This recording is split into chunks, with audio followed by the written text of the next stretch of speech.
انسان کو اس کی برائیوں سمیت قبول کرنے والا ہی اس کا سچا دوست ہوتا ہے، کیونکہ خوبیاں تو دشمن کی بھی متاثر کرتی ہیں۔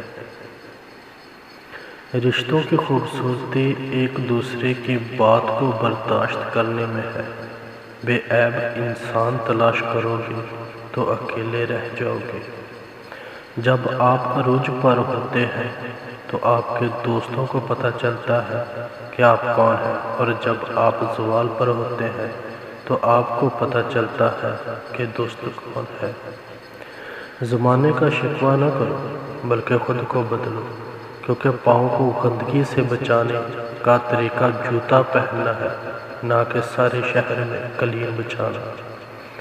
غلطی ماننے اور گناہ چھوڑنے میں کبھی دیر مت کرو، کیونکہ سفر میں جتنا طویل ہوتا جائے گا واپسی اتنی ہی دشوار ہوگی۔